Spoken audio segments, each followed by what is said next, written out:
welcome back. Monday Night Lights, 101.7 WDSR.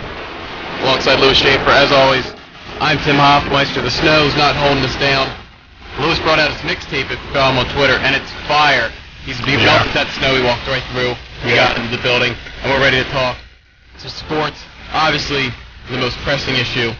Not really an issue. It's exciting, because there's not teams that... I think they're exciting teams that people like.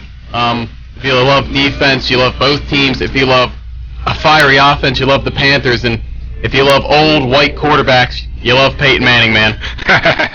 So new age versus old school. Yeah, I mean, it really is. And then think about how if it is true, if Manning wins, he retires, that it would kind of be almost like a passing the torch kind of thing.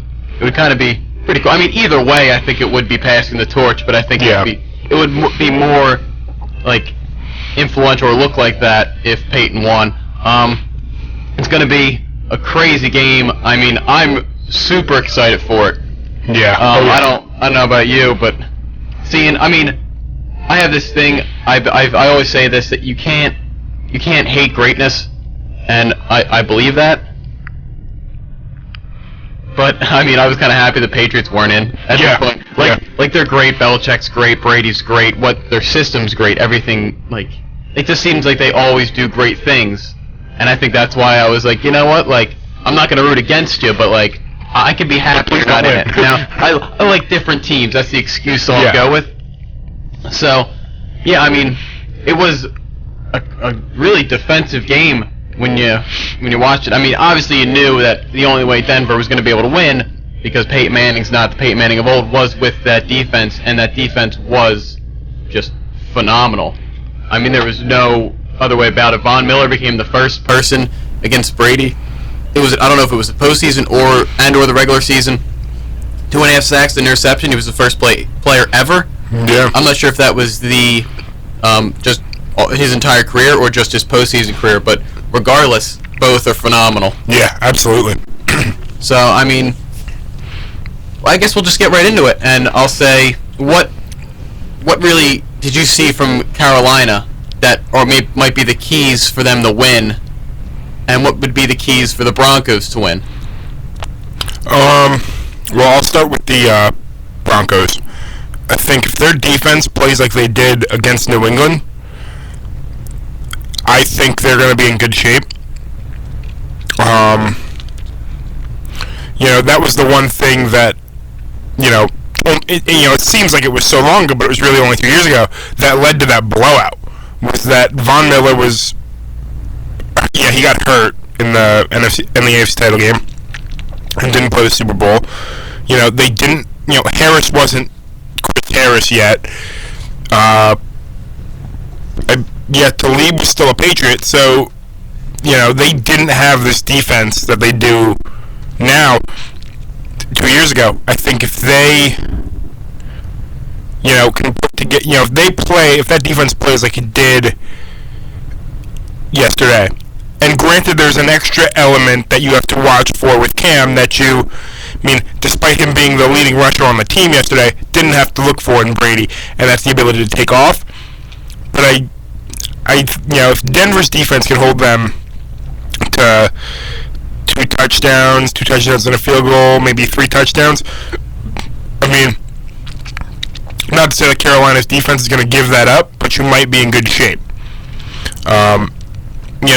They just have to play to kind of just protect whatever Peyton can get them. If Peyton feels good and is going off the wall, then, that defense is just, icing on top of it. But if Peyton's struggling, if he, is struggling to get anything on the ball and just looks old, like he has at points this season, then that defense is going to have to step up.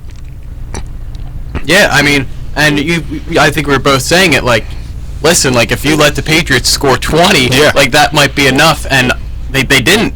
So they were phenomenal, and it was funny because we were talking last week, what can the Broncos not do to have a chance? Like, they need to do certain things to have a chance. And if you look at the box scores between both games, the stats of both games, you look at Denver against New England when they faced, I think it was New England's first loss of the season. Okay. And it was when Osweiler was starting. He threw for 270 yards, touchdown, and interception. Pretty respectable numbers. But then, like, the key was the running game. Anderson had 113 yards, 2 touchdowns, and Hillman had 59. So you knew they had to run the ball to really open up the pass. And then if you looked at this box score, and I didn't show you the score, and you thought total rushing was 99 yards, and Peyton Manning ran for 11 of those, you're thinking, oh, holy crap, man. Turbo. Yeah, you're like, how did it, like, what happened? And you're thinking, oh, well, maybe he had a good passing game if the Broncos had a chance of winning. Only 176 yards, 17 for 32, and if you watch that game, he missed some open receivers. Yeah. I mean, Owen Daniels, the one play, he was running down the middle wide open, and he had Sanders open in the end zone. He overthrew him. But, I mean, that defense said, listen, like, no matter what you guys do on offense, we're going to... Like, they made Brady look like he was the one declining. Yeah. And, like, if you go into that game and you said, all right, well, one of these quarterbacks, Tom Brady or Peyton Manning, is declining through 7 touchdowns this year and 14 interceptions, and the other one is on, like, a path to ruin the NFL because of Deflategate. Yeah. And then you look at Brady's stats and you're thinking, oh, man, touchdown, 2 picks. I mean, he did throw for 310 yards, but he threw the ball 56 times. It's hard to get 310 yards at that point. His quarterback rating was 22, and you're thinking, well, maybe he's the one declining. Yeah. It's funny how it works out. And then I think Tony Dungy said this, or it was one of the guys on doing the game or after the game they were talking, and they were saying how when Peyton Manning when they won the Super Bowl, Peyton Manning in Indianapolis, and they faced the Bears, I think it was the 06 season, but the 07 Super Bowl, they said that his last 4 games he had like a -7 touchdown to interception ratio. So I think the key to Peyton Manning winning a Super Bowl or getting there is just sucking. Yeah. I think it's funny, but again, I mean, if you look at Denver facing a much better defense than New England had, and you only put up 20, they're gonna have to run the ball. Yeah. Peyton's not gonna be able to beat them. I mean, yeah, he's got an extra week off, but during the season with that foot injury, I mean, he had how many weeks off? And the only thing that's looked good for him, he's got some speed, I think. Yeah. I mean, he went back, dropped back, and I was thinking it was Jamie Collins came on a delayed blitz, and he like spun. And I thought he was gonna throw it on the run, and I was like, this guy's nuts. So I'm looking for Cam Newton, Peyton Manning, just strictly running, like quarterback run. That's it. We don't need any other part of the team. Just Cam Newton, Peyton Manning. Yeah. So obviously the Denver Broncos have to play great defense, like they have been all year. They have to run the ball. They have to control the game. What does Carolina have to do to have a chance? Well, to have a chance, I think they're the favorites, to be honest. Yeah. Carolina, I think. I mean, they just have to make sure they continue to do what they did yesterday. That was such a dominating performance, And I think part of it was, I'll get to this in a second, but I think both teams played with a chip on their shoulder. Everyone this week was talking about, going into this game about how, well, if Arizona can hang with, you saw how they collapsed against Seattle in the second half and were able to just kind of sneak by. I think they came out with a chip on their shoulder. Like, we're not even going to let you. We're not even going to make it close where you can put up points and people can question it. I do. I think if they play like they did yesterday, I mean, it's Peyton Manning. He's prone to some big sixes in the postseason. So, I mean, if they just capitalize on any mistakes that come their way, as simple as it sounds, they're probably going to win the Super Bowl. Yeah, I mean, I was sitting there and because that was the big thing yesterday. Like Green Bay, they would get a turnover from Palmer and then put up a field goal. Carolina, either the defense scored it or Cam scored it. It was, they didn't leave it to a field goal or whatever, punt. It was, they took care of what they had to take care of. Yeah, and looking at this game, obviously going into the game, it has a different feel than the game I'm just about to mention. But when, Peyton Manning had that phenomenal year and they went to the Super Bowl, faced Seattle. Yeah. That 43-8 Super Bowl. Obviously, Denver was favored it, and Peyton was having a phenomenal year. But I just think going into it, you're thinking, well, they have an electric offense, they have an electric defense. Yeah. And they're confident. Yeah. And you're looking at the Broncos and you're thinking, well, yeah, they got a really good defense, but what else do they have? I mean, they have Demaryius Thomas, who hasn't. I don't think he's caught a ball in like the past 2 games. I mean, he had a terrible game. I knew. I picked him in DraftKings. I said, all right, well, he's got to have a breakout game if they're going to beat the Patriots. Spend $7,000 on the dude, he gets 3 points. I'm thinking, Jesus. Like, I had Gronk at one point too, and I dropped him to get Thomas. I don't know what I was thinking, but I mean, yeah, I mean, Sanders is the only guy really stepping up for him in the passing game. I mean, Owen Daniels came out with 2 touchdowns. Yeah. But I just think Jamie Collins, I don't know if he's that great of a pass guy. And then you look at Luke Kuechly. I mean, he's phenomenal. 2 pick sixes in back-to-back games in the playoffs. The first time that's ever happened. So I feel like it's all leaning towards Carolina. Yeah. Which scares me because then I think it doesn't really scare me. If I'm Carolina, it scares me. Yeah. I shouldn't say it scares me because I'm cool with whoever wins. Yeah. But if you're Carolina, it's not New England. I think it should scare you a little because now you're just like, all right, well, I'm the heavy favorite. We can't lose, and then you might. You might. I mean, it seems like that's how it always happens, and I don't know who I'd pick for the game. I think we could save our picks for next week. I think I need a week to sit on it. Oh yeah. Oh yeah. It's a tough one because it's not tough. Yeah. It was kind of like the Chiefs-Patriots game. Like, people were giving the Chiefs so much, like, hype. And they're like, oh, well, I think the Chiefs have a chance, 11 in a row. But I'm thinking, well, I've seen Andy Reid in the postseason before. Yeah. And I've seen the Patriots at home before. So I said, why would the Patriots not win? But at the same time, it's like, well, then you have this hot team coming in. I don't... See, there's a lot of things that go into it. I don't know. I'm going to have to sit on it and think. But if you guys want to call in at 610-282-1100, extension 1298, or tweet in at Schaefer500, at Don'tHassle_Hoff, or at our page at officialMNL. You can tell us who you guys like. Maybe Lewis will tweet out a poll for the show. We can do that, and then we'll see what you guys like, and then maybe give us what you think the keys to the game are. Let us know what you're thinking. I guess we kind of talked about key factors in the Super Bowl. We talked about the defense and the offense, but if you had to give me one player from each team on each side of the ball, who would you see fit? Let me think. If I had to pick one on each side, let me think. I would go with, for the Broncos, I would go with DeMarcus Ware on defense. And on offense, I think I'd go with Owen Daniels.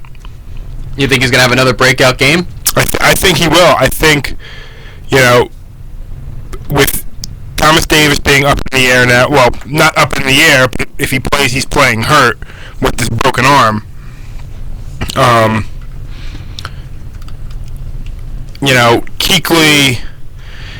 Kuechly covers in the pass game. I mean, he had 2 pick sixes yesterday. That's evident. But with the run game that Denver can have at times, we saw it in certain games. New England, C.J. Anderson went off again. There were a couple other ones this year. If they get that going and they have to pay that attention, with Thomas Davis being hurt, and I believe the other outside backers are rookie. So, I mean, I would look for Davis to have a big game, especially because, ask Dallas Clark, Peyton Manning loves tight ends. Yeah, he really does. Yeah, and on the other side, I think, everybody knows Von Miller's good. It's a matter of, how the old man DeMarcus Ware does. One of them is getting blocked by, even though he's had a good year this year, Blindside, who was cut by the Titans before this season. So, part of it is, that's what I'm looking for, because they're going to block Von Miller. That he's going to be a major factor in it, and, DeMarcus Ware has to have a big game if their pass rush is going to get to Cam like they did to Brady. And I'm going to say no, I'd say Trevathan, just because he's going to have to watch out for Cam going anywhere. Yeah. And Brandon Marshall. But for the Panthers, I would say You want to take your boy Devin Funchess? He caught a touchdown pass. He keeps catching touchdowns. He's really starting to None in show the up. regular season where I could have played him, but he's getting all of them in the postseason. For the Panthers, I would go with on offense. I think as easy as it sounds, the X factor is Cam Newton. He's just too versatile. He's the MVP. If he has a big game, the Panthers are going to do well. If he has a big game, the Panthers probably win the Super Bowl. There's just no stopping him when he gets on a roll. Ask Chip Kelly. Yeah, really. But and then on defense, I think it would have to be. I'm going to take two. I'd go with Ben Wickery and Cortland Finnegan, whoever's covering Sanders, because I doubted him for the regular season, but Josh Norman's a shutdown corner. He's going to shut down Thomas. Yeah, he shut down OBJ, man. Yeah. And I know you're still upset about that. A little salty. Yeah, so you actually kind of mentioned one of my X factors for the Denver Broncos. On offense, I'm going to go with C.J. Anderson. Okay. I was thinking about you got to get the running game going. Yeah. And I thought, which running back has the best chance? And Hillman, he doesn't really impress me. I mean, never has. And especially if they're trying to get him out of the backfield, it's not going to happen. I just think, you see what Denver could have did to New England. I think the linebackers for the Panthers actually are better and to check him, and I don't think he'll ever get a chance to get the ball, especially if that pass rush is getting Manning. So I think you need C.J. Anderson to pound the ball. He needs to be your Jonathan Stewart. He needs to just ground and pound. If he gets 4 yards here, 2 yards there, eventually he'll get a big one. And I think that's what you see when you actually run him more, and I think they should give him the bulk of the carries. He should get at least 20 to 25. Yeah. Oh, yeah. And on defense, I'm going to go, you mentioned Trevathan and Brandon Marshall. I'm going to go with Brandon Marshall. He's their leading tackler. If they do stop the run, they're going to have to stop the run for against Jonathan Stewart and Cam Newton.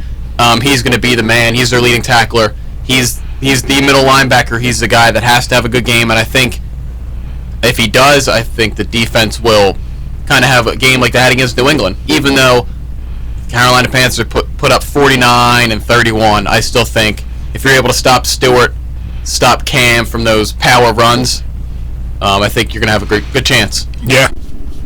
And for the Panthers, it's tough because you don't want to pick Cam Newton, but then I'm looking at who else to pick. I'm like, oh, well, Jonathan Stewart, and then you're looking at, oh, maybe I can pick a receiver, but who gets the ball to those receivers? It's Cam Newton. I'm going to pick an odd one here just to not pick Cam Newton. I'm going to pick Mike Tolbert. Really? He is like a Swiss Army knife, and the way they use him, he called a 2-point conversion against Arizona, which wasn't really sure why they did that.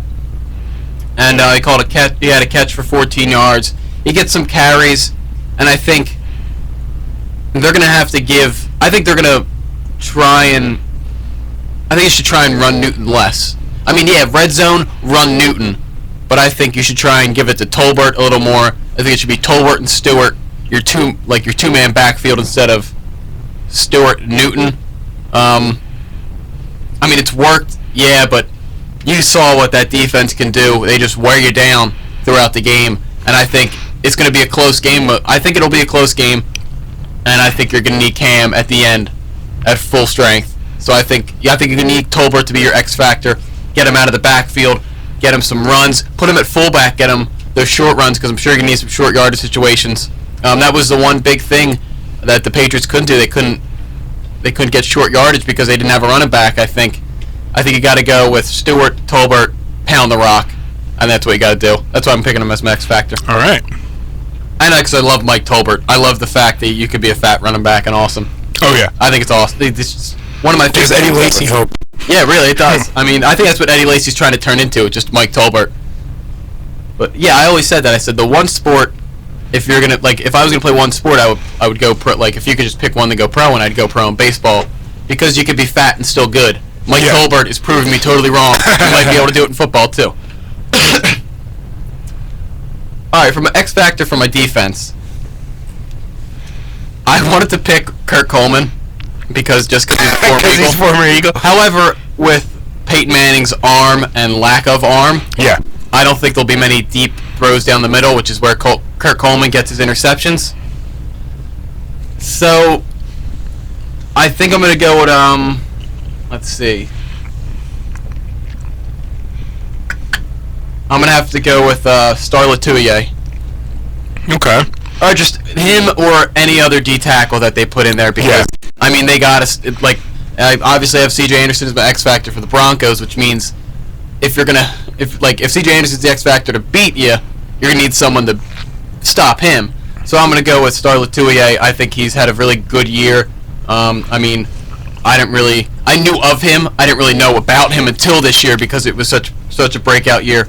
He's gonna have to stop the run, and if you stop the run, you make the Broncos one-dimensional. If you make a Kubiak offense one-dimensional, you have a really good chance of winning the game. Yeah. I'd say like an 85% chance, especially with a beat-up Manning. All right, so just to let everyone know what our X factors are, you got Lewis with DeMarcus Ware and Owen Daniels. For me, this is for the Broncos, obviously. I have C.J. Anderson and Brandon Marshall. Lewis has Cam Newton and Cortland Finnegan, and I have Mike Tolbert and Star Latulier. I just like saying that name. I don't even know if I'm saying it right, but that's how it seems like it is. I already ordered my Panthers shirt so that way I can wear it for the Super Bowl and like get away with dabbing when I'm watching it. I have a Carolina Panthers hat at home, and I have to. I have a Panthers hat also. Yeah. I think like it was my friends and their dads, and me and my dad almost went, but they went to like the Carolina Panthers training camp because I think one of the dads knew someone, and like they got all hats and they got to meet some of the players. And I got a hat out of it because I didn't go. So, that's my fun Carolina Panthers story. That might be the end, like, the X factor of how I choose my team. Like, oh, I have a Panthers hat. Yeah. So I might as well. You know, I did, NFL had customized shirts for $35, which I had American Express gift cards for Christmas that I hadn't spent yet, so I decided to put one of those towards it. And back in high school, I had, because we were the Panthers, a customized jersey just for the sake of, you know, and I had my last name on it in 85. So, for the sake of it, I can see, what was I going to say? I'm losing track here because I'm getting notifications. I got customized, same number and name, only because I, like, texted my brother. I was like, what size is that jersey? Just asking. It's still hanging on. He goes, extra large. I'm like, nope, I'll order a t-shirt. Alright, well, I was going to take a break, but we still got 7 minutes, so we'll start talking a little mock draft. Yeah. And then we'll come back in the second half hour. We'll continue that, and I believe we may have a call-in from another podcaster. All right. So we might be crossing podcasts. I might be like, we could cross the podcast and name it Crossing Podcast. Like Crossing Broad. I don't know if you ever read that blog. It's a Philly thing. I don't know if you understand, Lewis. I wouldn't get it. I don't watch those things like Always Sunny and... Yeah, you just don't understand Philly, man. Like, you're not even allowed to have a cheesesteak or whatever. I've had cheesesteaks. I get them at the Duck all the time. They're the same thing. Alright, so since it's about like we got like I guess 6 minutes to the break. Let's look at mock draft. We'll see who the Giants are taking, and then I'll get your take on it. All right, I'm gonna pull one up now. Well, I'm on NFL.com right now. I see one by Lance Zierlein, and at number 10, I think he lucked out here. He's a stud linebacker only because he got a knee injury. He might be falling. Jalen Smith, which would kill me because I love him. He went to Notre Dame, obviously. I love Notre Dame. And, man, it'd be like Zach Martin going to the Cowboys. It would be like getting shot in the heart. It hurts so bad. But, I mean, if the Giants got him, they would be getting a stud. Assuming he can come back from that knee injury, I mean, with technology these days and how the doctors are able to do what they do, I don't think he'll have a problem at all. Yeah. Yeah, I think he'll be good. Well, you want to talk that? You want to kill me worse? Lance Zierlein, right? You're looking at? Yeah. He's got number 4, Joey Bosa. That would hurt me probably worse than Jalen Smith would hurt you. To the Cowboys. Oh man, I don't know, man. I don't know. It would be tough. I mean, we could both have that double hatred of our favorite players. I know. Oh man, Zach Martin, he's a beast. But how do you think Jalen Smith fits into the defense? You think he's a good fit? I mean, he's a linebacker. It's true. I mean, that fits right as it is. I don't know. I think it would fit. I mean, the only concern I have is you know, the lack of skill that Teo showed going from Notre Dame to the Chargers, who were originally at 43, and before they got McCoy and switched to a 34, that's the one thing that concerns me, is how that will flip over. Well, the difference is Teo was a middle linebacker, and his pass coverage was iffy, and he got blown up in that Alabama game. It was terrible. Yeah, that killed him. Yeah, but Jalen Smith, he's an outside linebacker, very versatile. I mean, he's kind of fits the modern day linebacker. So I think you can slide him inside. Yeah, you can play around. But I think outside linebackers, I think they almost fit in any system. Yeah, sure. I saw it too quickly. I thought it was a middle linebacker. Then yeah, definitely he would fit. I mean, I think the only him and Kennard, they'd have outside linebackers set, and then would just still have a huge gap at middle linebacker. But you got Unga, right? Unga. Yeah, I think the only downside to Smith, other than his terrible knee injury, is that pass rush. Yeah. Spagnuolo runs a 4-3, right? Yes. Okay. Well, since his defenses suck, and he might be getting fired because he had one of the worst defenses this year. I don't know, like, if they eventually move to a 3-4 or if they need him to pass rush. I think that's when, like, you get out of his comfort zone. I mean, he's all right. I mean, he's a top 10 pick, obviously. He's pretty good, but when you look at, like, what you're looking for in an outside linebacker nowadays, I don't think he's a perennial pass rusher. And I know your DNs are, well, one has one hand, the other ones are just basically playing with zero hands, it looks like. Well, Robert Ayers was good this year. Come on now. So I don't really, come on, man. I didn't watch many Giants games. They didn't really put him on TV after that season. Yeah, no. But yeah, I think Jalen Smith would be a great fit for you. Yeah, that would be huge. That'd be great. So we'll take a break right now. We'll come back, and then we'll continue talking. We got some Eagles taking an offensive tackle, and we got to take a quarterback in this mock draft. Oh my! So we're gonna have to talk about that, see what Dougie P wants to do, maybe talk some scenarios, and we'll come back after this break, and we're gonna play some Beatles because they are on Spotify. We're gonna play them last week. They got uploaded onto Spotify over Christmas break. I was so excited I texted Lewis. Yeah. I didn't mean to text Lewis, but I texted Lewis anyway. And we were gonna play him last week, but of course we had to play some Bowie. So we'll play some Beatles right now. I'm trying to find some upbeat, good ones for sports talk radio. I'm not going to play like Here Comes the Sun or anything like that. So we got Helter Skelter right now, and we're going to take a break on Monday Night Lights 101.7 WDSR.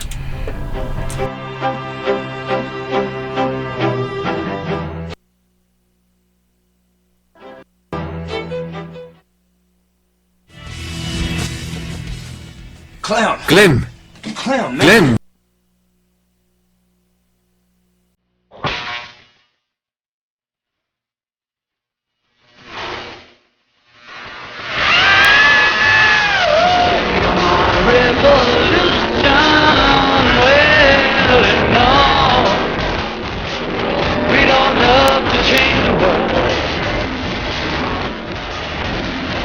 Tell me that it's evolution.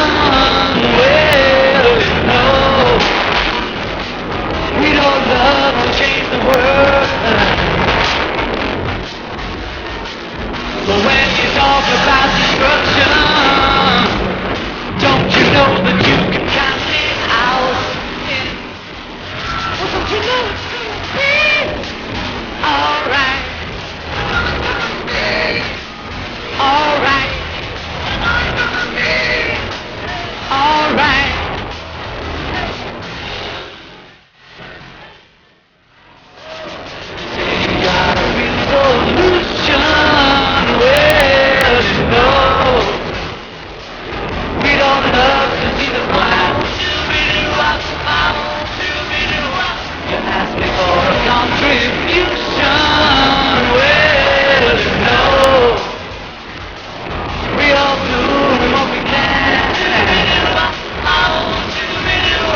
Welcome back to Midnight Lights 101.7 WDSR.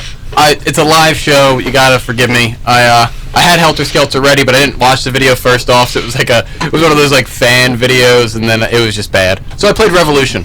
So Helter Skelter will be next break. I apologize. That's what we get from a live show, man. You know, that's why you want a live show. It's just good stuff. Yeah. Right. That's good. Oh yeah. Yeah. Cool. I just needed someone else telling me that. People want to see us screw up. I think is that okay? I don't think that's okay.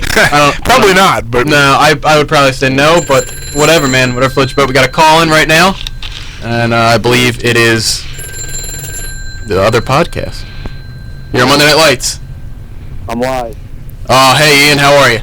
I'm good. How are you doing, Hal? Oh, I'm doing good. Obviously, we have Ian Ewing here from Mondays with Ian. It's a very famous podcast. It's great. I mean, he gets more retweets on his podcast than I get. I think I've gotten ever. So. You know what I do? I appreciate when you go live. There's something more authentic about it. I like it. Yeah, because you can screw up and people realize it. And then they see you start sweating, and then you become red, and they're like, "Oh my God, is that guy getting sunburnt? What's happening in there?" It gets you get used to it after a while, but. Yeah. See, I can edit my podcast, so that helps me out a lot. Yeah, and we did it over this. You can't get high-profile guests, and you just have to like bring on your friends, and then they don't know what to say. Yeah. Yeah, over the summer, me and Lewis did a podcast because we obviously couldn't get up here at the sales, and it was clean and crisp, and it was awesome. I think it was like too clean. Yeah. Yeah. Well, I mean, I couldn't. My laptop charger is on hiatus right now, so I haven't been able to do a podcast like that. I have to hit a pop because I know he's doing something tonight, so I can get my voice on air somehow. Yeah, man, definitely. Thanks for having me on. Dude, listen, our viewers want to hear anything but me and Lewis's voice, so they're happy you called in. Yeah. Well, I mean, it's a lot easier to have someone next to you, and I found that tough to do when I'm sitting in my bedroom. So, during break, it's just my voice. You can't get like your mom to come on or anything like that? What'd you say? You can't get Mrs. Ewing to come on? You know what? I mean, she doesn't. She supports it, but I don't think she understands it. Mondays with Ian and Pam. I think that would shoot off, dude. That'd be awesome. That is over the top. You'd replace Jimmy Fallon at that point. Yeah, he's the king of talk shows right now. Yeah. I guess he's my model. Yeah, I mean, he has to be at that point. So I had to enter an extension. Yeah. I'm in here. I felt really official. It's kind of official. I mean, I was university, and I was like, they're gonna direct me to the admissions department, tech top. I didn't know what was going on. Yeah, I guess an extension's official. I mean, yeah, I guess. If I had an extension, I imagine a lot of people would call in. You should just answer it and then be like, "You're directed to Mondays with Ian for." I'll direct you to the one extension we have. Just my podcast. Yeah. But yeah, I know. You know what? I want to talk about sports in my podcast. It runs like a fine line. Like I feel like some of my viewers would enjoy it, and then other of my viewers would be like, "Well, I'm not really here for that." You know what I mean? So yeah, definitely gonna. What have you guys been talking about before I came on? Oh, I was preparing my. What do you got? Like you title like speech prepared? No, I don't have nothing official, but we spoke about what we're gonna. I did my research. Oh, good. All right. I wanted to talk about. Cool. Eventually. I'm a big fact check guy. I don't like spreading misinformation. All right, good. Well, we were talking about the Super Bowl matchup, and then we each picked our X factors for the Super Bowl. Obviously, we got Cam Newton, Peyton Manning. Look, we got old versus new. Almost, it's gonna kind of be like a passing the torch kind of game. So yeah, it's gonna be really fun game. It's gonna be. I think it's gonna be a great game.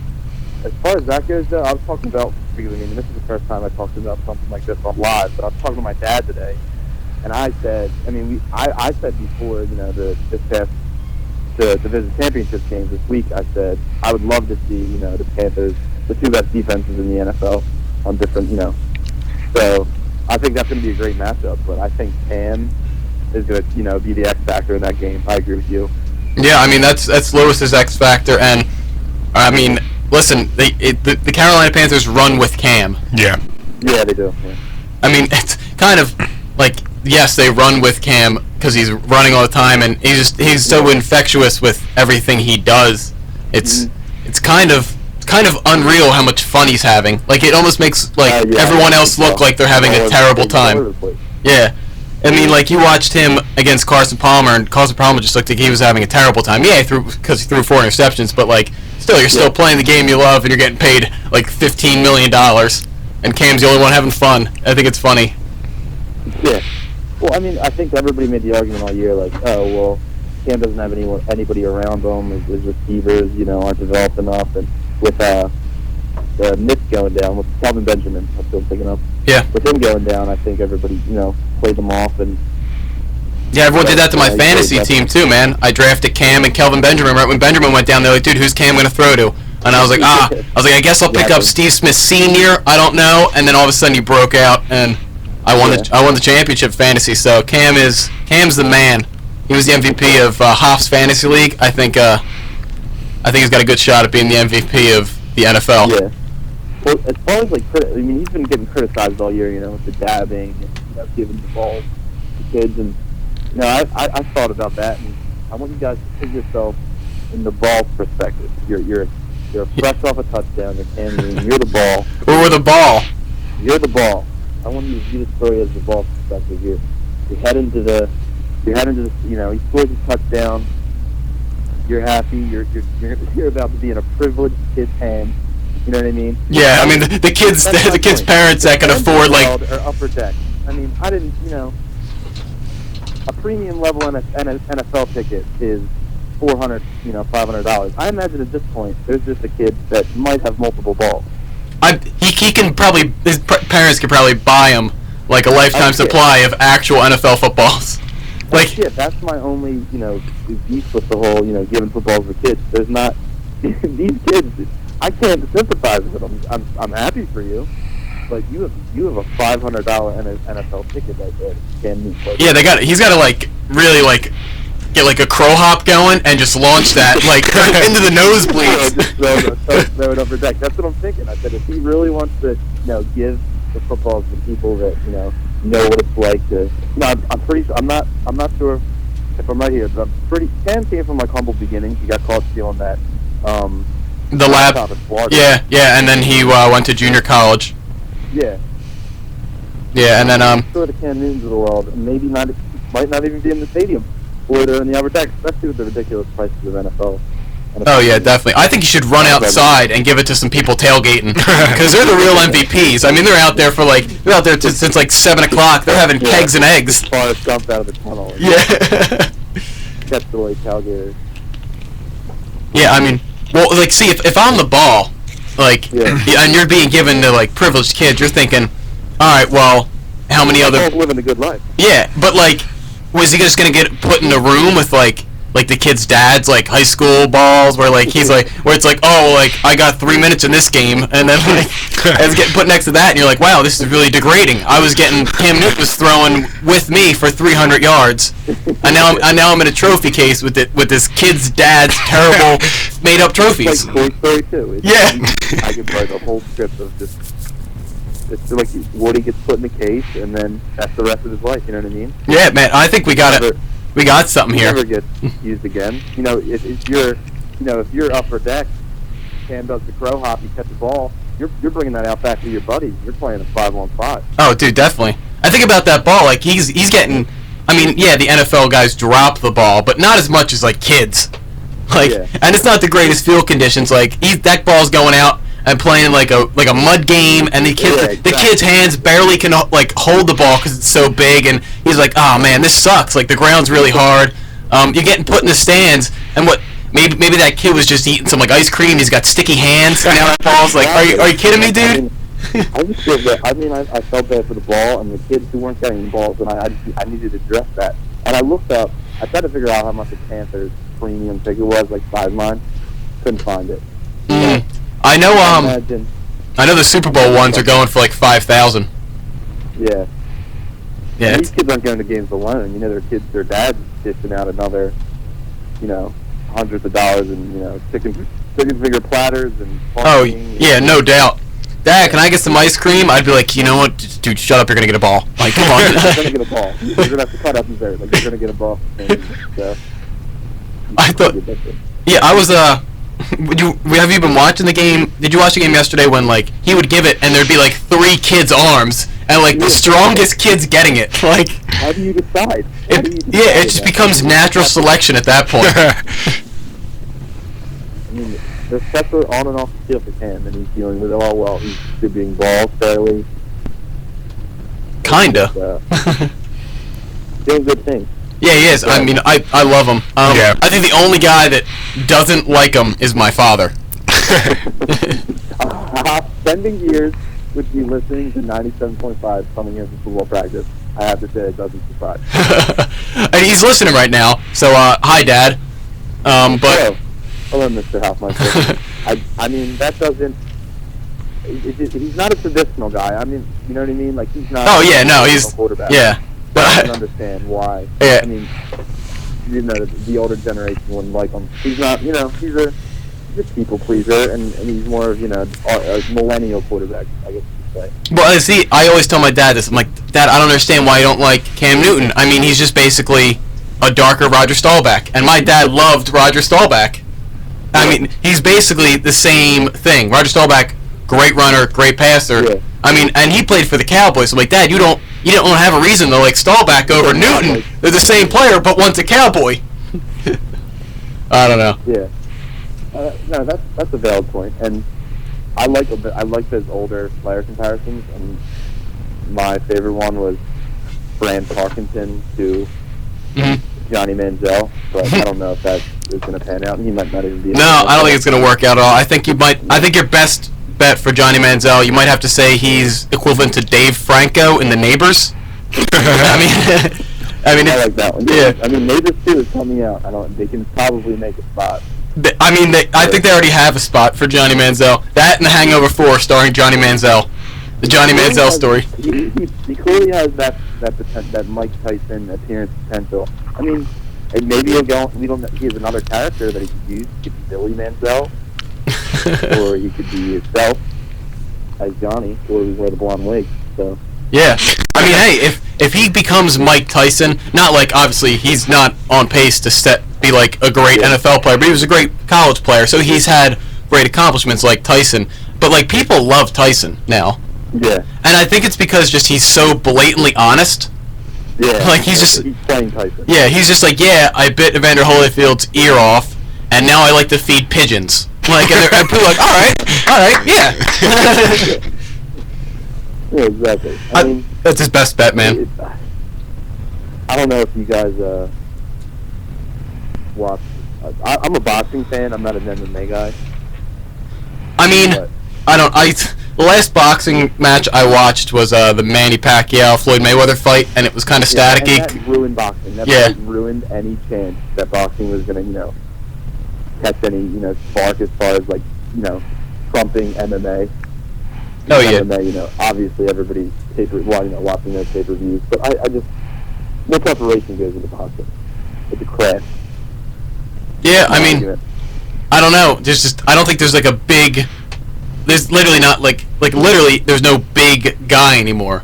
like Tyson and Holyfield, like they were big dudes, and now you got like Manny Pacquiao like ducking and like running around the ring, and Mayweather chasing him. Like, well, as far as I mean, Holyfield and Tyson and those types of guys, those are American heavyweights, and that's what I think their appeal was. Mm-hmm.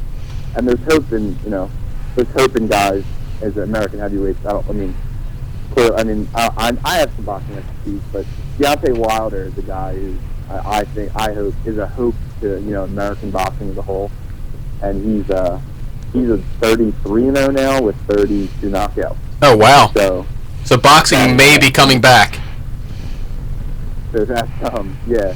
So he's definitely on the rise, and he's on. I watched him fight on, I think it was Showtime a few weeks ago, and he's definitely fun to watch. He's like an old American heavyweight, so I'm hoping he brings the sport back. I think Rocky ruined boxing.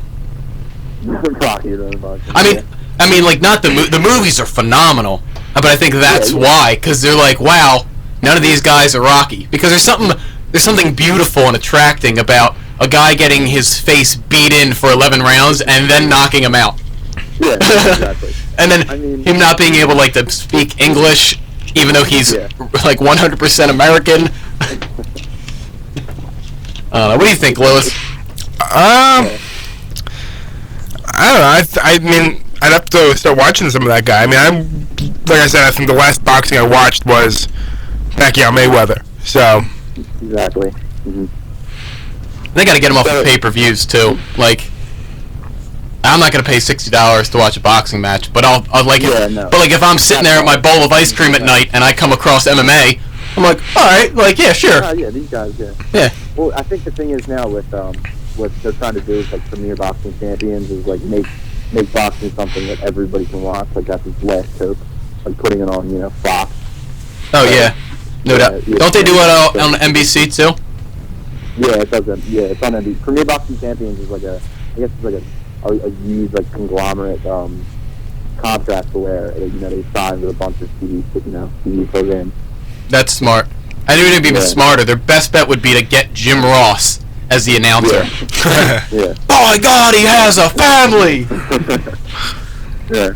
Well, another thing is with MMA, like America now loves everything in fight-size chump. It's just like 7-second knockout with Conor McGregor. Yeah. I love that. I pay $50 for that. There's so much more production value to it. Mm-hmm. Conor McGregor comes out, he talks his shit. Everybody likes that a lot more. Boxing just became two Hispanic guys who barely speak English. Yeah. Beating the shit out of each other for 11 rounds. He's like, I'm not going to pay for this anymore. You know what I mean? Yeah, because like if they're like talking crap to each other during the fight, like you're not going to understand it. Yeah. So. Exactly, yeah. I'm not going to learn Rosetta Stone as a boxing fan. So, you're sitting there with Rosetta Stone in front of you, and you're like, essay. And they're like, friend. Oh, okay. I'll know the count. We can do uno, dos, tres. I know. You know what I mean? We can go there. Yeah, you're gonna need a translator every time. See, it's not gonna be on paper anymore. You're gonna have to pay for the translator. Come to your house so you can find out what they're saying to each other. You know what's going on here? I don't. Is the round over? What? Oh, there's the girl. Cool. All right, it's over. But I'm gonna go. I'm in my dorm right now. I'm gonna go see what's going on with the Flyers. Oh man, they're losing 2-0 at the end of the first. Oh wow. So sorry to ruin it for you. Yeah. Yeah, I don't know. Well, 10:30, man, big game. We'll be talking about this later. Yeah. San Antonio Spurs, Golden State Warriors, man. That's gonna be one of the best games all year. Yeah, no, I definitely agree. I've been watching the most NBA I've ever watched in my life this year, and I'm having a great time watching. Oh, dude, I love it. Sixers. Yeah, I mean, they come out every night and they're a young team and they play their heart out, and it's fun to watch. So yeah, heartbreaking. I love the Sixers, and like every time I'm home, like that's all I do is talk about the Sixers, and like I'm like, yo, Dad, put on the Sixers, and he's like, they suck, and then my dad. Something though, the most hope or excitement I have this year with the Sixers in the future is the Knicks matinee game. Mm-hmm. I think we lost in double overtime. Yeah, double overtime. Of course, Lewis was loving that. He's a Knicks fan. I mean, it just felt like very divisional, like rivalry thing with like a Rangers Flyers game. Yeah, You know what I mean? Yeah. it did. Yeah. I know. And in the future, I hope that can be something that, that's going to mean a lot for the pitchers in that division. I hope they can step up to the plate. Yeah, I mean, and it looks like they're turning the corner. I don't know what they're going to do with Okafor and Noel. I have some theories. I think I should save that for the NBA segment or for another show. But I think you have the opportunity of having, like, obviously Carmelo will eventually be on his way out of New York. Yeah. Kristaps will be the franchise. I believe that. And then Sixers eventually will have a franchise, and I think that'll be a rivalry you can get going. I mean, you have the Rangers, you have the Flyers. I guess you would have Giroux, and then probably Nash. Yeah. Or Lundqvist. I would probably say yeah. Lundqvist. He's been there for so long. You have Eli, and for the Eagles, you used to have McNabb. Mark Sanchez. Yeah, now we got insert name here. But yeah, I mean, obviously the New York Philly rivalry is one of my favorites because I hate New York, quite simply. Yeah. I rate all New York sports. That's just how it's going to work. Like It's going to feel different when they put in Knicks. It's weird because I actually kind of hate the city too. Like I shouldn't, but I kind of do when people like my friends from and just, what? Yeah. I don't like the whole state of New York. But my friends from Philly are like, hey, you want to go to New York this weekend? And I'm like, why don't you want to go to Philly, bro? And they're like, well, we're in Philly. And I'm like, but, like, we can just walk somewhere. Like, we don't got to go to New York for some We fun. don't have to go to that state. We can just Yeah. There's so Pennsylvania and Philly have so much to offer that we can play FanDuel here. Yeah, and exactly. play there. Yeah, exactly. I mean, And I don't know why I get so offended. I'm almost like, what, you gotta go, why don't you just move there? Like, what's so great about New York? It's bad. It's not healthy for me to do that, but it's what I've come to. yeah. So, you got anything else? No, I mean, we're not gonna delve into the Peyton Manning story, my perception on Peyton Manning, but I'm gonna drop a message that people should educate themselves on that story because it'll change the perception on Peyton Manning. What's the ethos on that story? Like, is it true? Because I've heard it before. I read something on USA Today about it, and USA Today archived, and there is I think Peyton had to get a lawyer at some point, and there was a memoir written. I think Peyton wrote a memoir, if I'm not mistaken, and he actually mentions it in the memoir. Why don't you educate the listener? All right, well, I mean, to keep it as general as possible, Peyton Manning, I think he's a freshman at Tennessee. And he's an underclassman. So he's in the training room, and I guess he was known to be a prankster. And there was a variety of different athletes in the training room, and he decided that he was going to remove his pants and put his butthole, grundle area, I guess that's the right word, into his friend's face, except his friend's face just happened to be a female sports, Trainer? a manager, or not a manager, but a Trainer? physical trainer. So that's just like the classic white guy prank. Like you're like, oh, I'm gonna do this, and everyone's like, well, that's not a prank. That's the other way. yeah. It's like that's Said he's vulgar. yeah. I mean, I don't know. Like the classic white guy prank, or it's just like yeah, I'm gonna do this, and everyone's like, that's not funny. Like, no, what are you doing? And then it's just like that may be illegal. Your prank is illegal. Now that you know the story, it's fresh on your mind. Try watching a Papa John's commercial again. They don't pick these up. I mean, if Papa John's wasn't bad enough, you just ruined them. You just put Papa John's out of business. No wonder he doesn't have better sponsors. I always wondered that. No one sees Papa John's. Apparently he's a part-time owner of it, actually. Who Peyton is? I mean, I heard that by word of mouth, but Papa Peyton. That's what it's gonna be soon. yeah. Oh He man. just likes Papa John's pizza. All right. Well, there's Ian Ewing with a nugget of information. You can catch his podcast Mondays with Ian. He tweets it out. I will do my due diligence. I will retweet every podcast so far. So if you want to listen to them, it's only like 11 to 15 minutes long. I usually listen to them before I go to bed. Nothing better. I keep it short. I keep it in bite-sized chunks because that's what America likes. Yeah, it's gonna be rough when I tweet out this, like if I retweet yours and then I tweet out this podcast or this show, and they're gonna be like, they're gonna click on, and be like, all right, well, he tweets Ian's. It's probably like 11 minutes, and it's gonna, like 2 hours long. 13 minutes. Let's do an hour. Yeah. Well, what's this, man? It's 2 hours. I'm not used to this. But all right, Ian, thanks for calling in, man. Yeah, thanks. Yeah, take care. Nice talking to you. Yeah, definitely. All right, there you go. Ian Ewing from Mondays with Ian. So he's just started in the podcast world. I gave him a couple tips. I don't know if I was helpful because obviously Monday Night Lights, we had a podcast this summer, and I am working on recording the Ustream, and we're going to try and upload it to YouTube. So if you couldn't catch a show tonight, you can watch it whenever. Or if you want to tell your friends about the show. Yeah. I mean, I don't know. I tell my friends about the show. So if you want to tell your friends, feel free. I'll let you know how that'll work out. It seems not that hard, but then again, it's probably pretty hard. So yeah, I'll keep you updated through the Twitter and Facebook, and we'll let you know. We'll tweet it out and put it on Facebook when we get it. We'll take our second break right here. We'll actually play Helter Skelter right now. Can you get it right this time? I think I got it right this time, and we'll come back, and I believe on the table we have some MLB. Or you know what?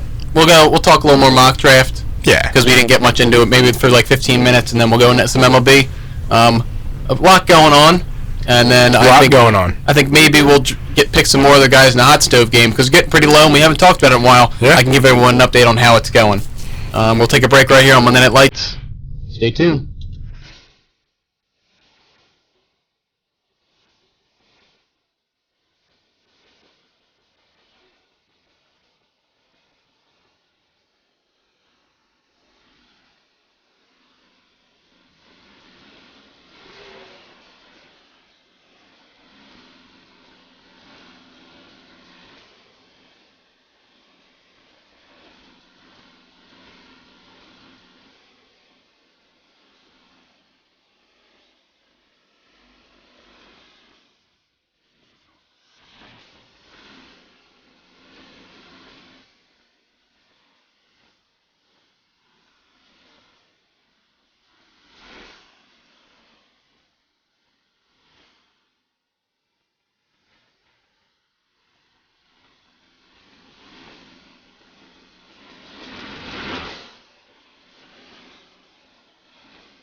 Welcome back. Monday Night Lights, 101.7 WDSR. We are in the last hour, the last 90 feet on our way to home plate. Boom, MLB, right now. That's what we got. I'm not even trying with the... Like, I start with the transition, and then I just, like, yell what I'm doing now. That's what I'm going to try and do. Just MLB! MLB! Alright, so, we sparingly have been going through the mock draft, and we will continue, and then we will go to MLB. We talked about the Giants taking Jalen Smith in, I believe what was his name? It was Lance, what's Lance? Yeah, Lance Zierleins. Alright, cool. I don't want to get the guy's name wrong. But now there's another one, Walter Football. I think it's a blog. It always does mock drafts. Take it for what you want. Yeah. He's I don't think he's the greatest spot to look at, but he's really like the only one that has a mock draft out year round. So we're gonna look at him. He does all 7 rounds, and it's... Yeah, and then he goes. I think he has years in advance too. Yeah, you can go all the way up to the 2018 draft. I think. Yeah, and he goes back and redrafts old drafts, and he's kind of too much time on his hands. Yeah, I don't know what he does. Hope he's getting paid for it. I think. Well, I mean, depending on how many viewers he has, probably. But he has the Giants taking Vernon Hargraves, corner from Florida. Would not like that at all. You think Amukamara and DRC or? I mean, Amukamara is a free agent. I think they'll be able to bring him back. I don't think that's going to be an issue.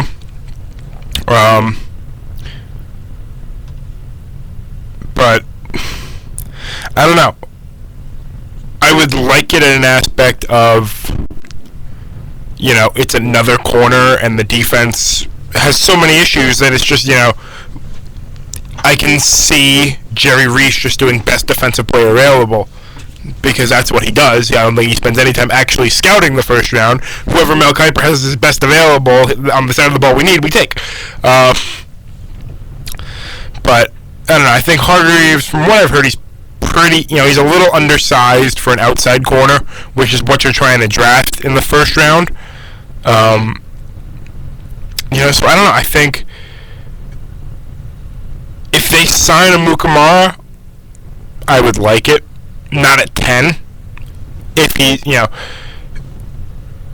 would be an overdraft, but it would depend on who was taken beforehand, who's available afterwards. I mean, I'm looking here, it's the quarterbacks, some linemen, where the Giants have really improved lately. So, is it the worst pick in the world? No. But, I mean, if they sign Amukamara, and they have him and DRC, Landon Collins, the secondary is probably the lowest on the totem pole of issues on the defense you have to fill. But I mean, if he's best available, I could see him doing it. Well, obviously, your best case scenario for you would be them trading up to get Bosa, or Bosa falling to them. But from what it sounds like, obviously it's not going to happen. Yeah. You think linebacker?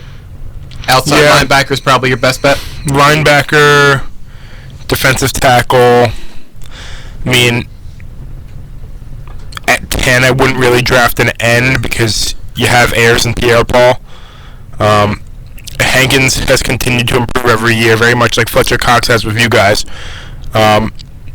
So I would say a D tackle, any linebacker, because the only one we have is Devin Kennard, who I like him. He plays hard, but I feel like he's gonna develop into a rotational guy. Like, he could start on the team that's gonna get the first overall pick, but other than that, he's come in, get a quarter of the snaps, and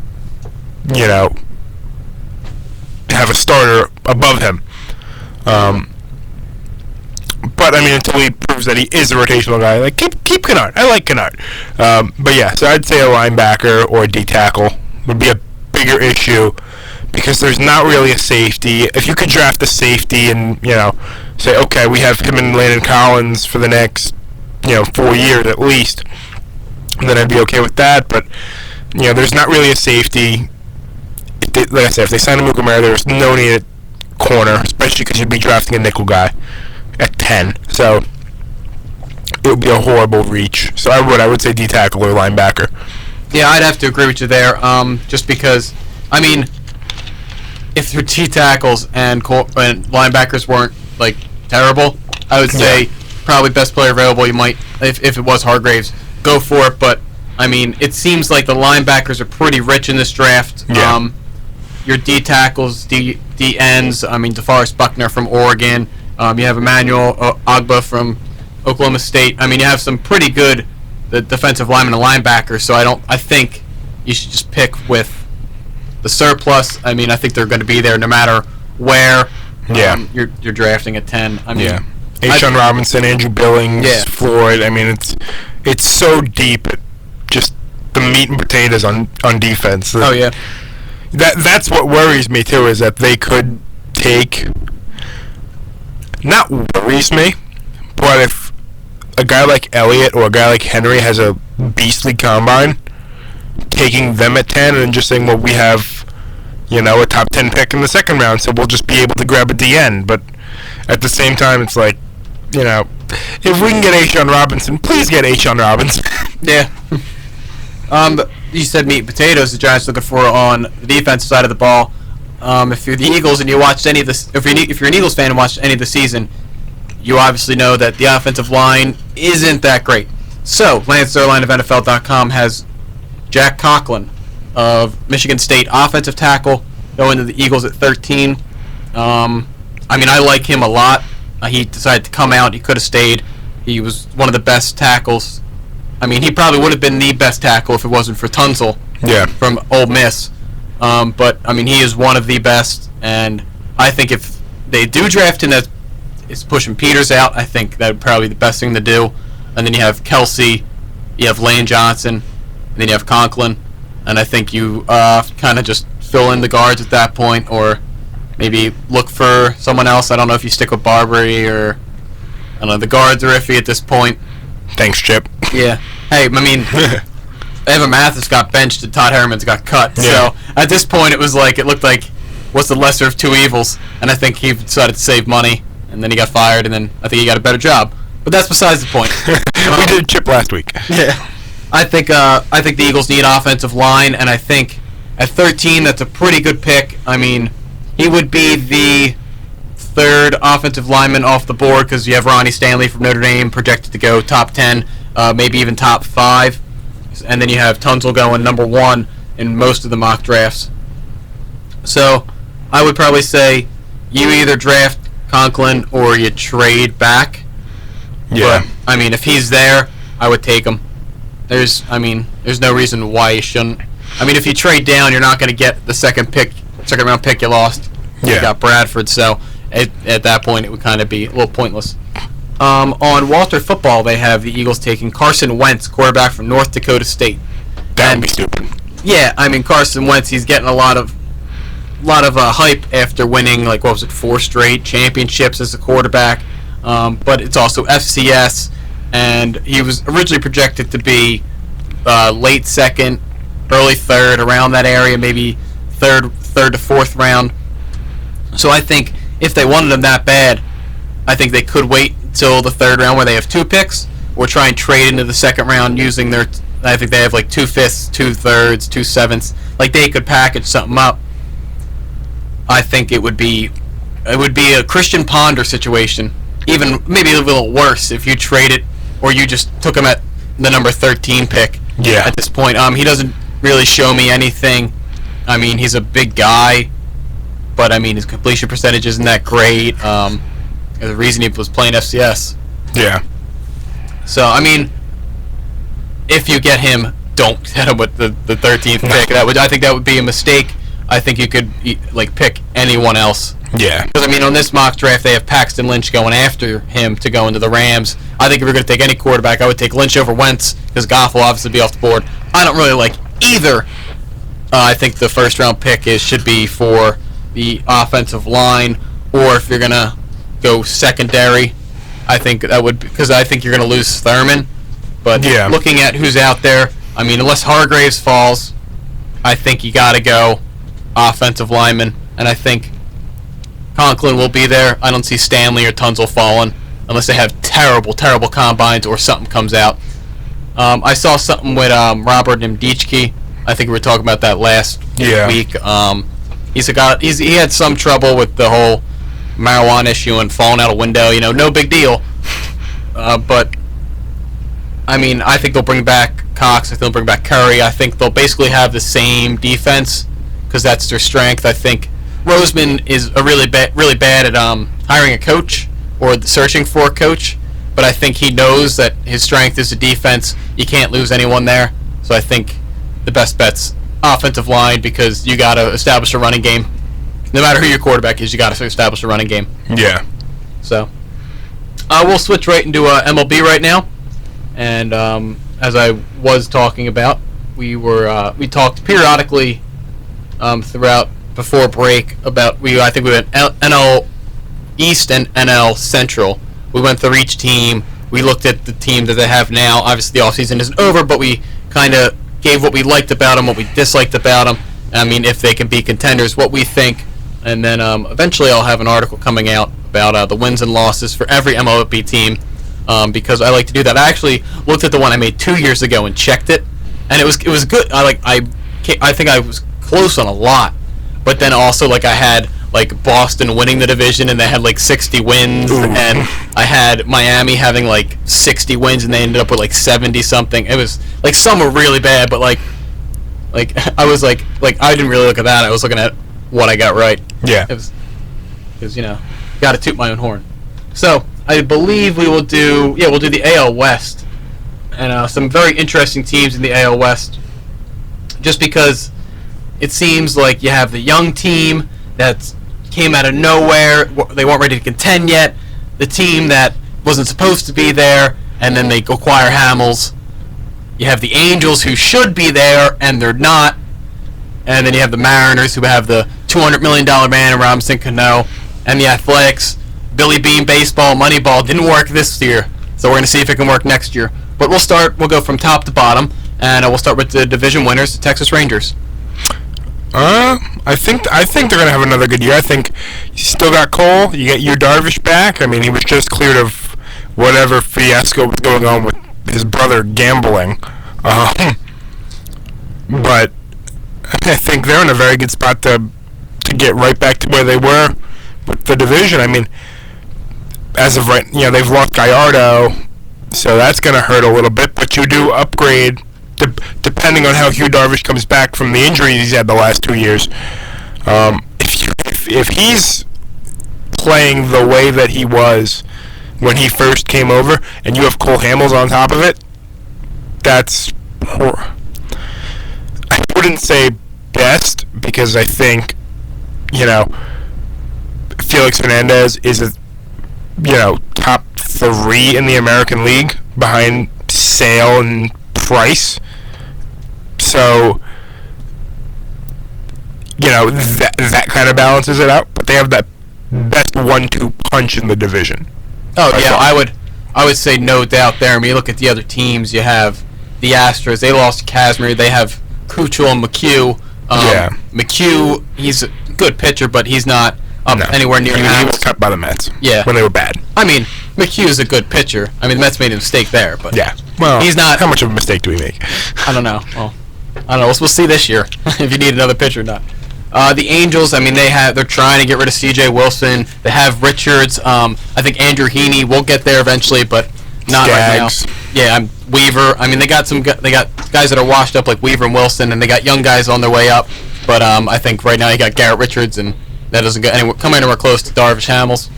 The Mariners, I mean, they have King Felix, but I mean, I guess you could say Iwakuma, Walker. I mean, it's a question mark after Felix. They don't come close to Hamels, Darvish, and the Oakland Athletics. Sonny Gray, awesome pitcher. Yeah. They don't have it too. No. So I agree with you there. Looking at the Texas Rangers last year, I think they overachieved. I think in my wins-loss, I had them at 70-something wins. So those are one of the ones I missed big. You look at, I mean, Joey Gallo. I think he can come and actually make a big impact this year. They should have found a spot for him to play. That's the issue. I mean, I think they can DH him. They can with DH Beltre. With Beltre being 34, they can DH Beltre. I know they were giving us some time in left field, and of course Hamilton with his injury history, will he make a full season when he's not playing? You could put in Gallo, and then you can also DH and switch him out. So I think he has to play a big factor. I do like Delano DeShields. I think he's one of the best fielders. He's super quick. That's gonna be one of the fun position battles to watch. Is him and not DeShields, Odor. Oh yeah, Profar because Profar's coming off an injury again. Yeah, that'll be really good at second base because Odor. I mean, it seemed like all right. Well, second base is not really that great. Yeah. And then all of a sudden he came on, and I mean, you could go over to platoon there. I think you can have just kind of switch them up, play the hot hand. Really, you can go with that.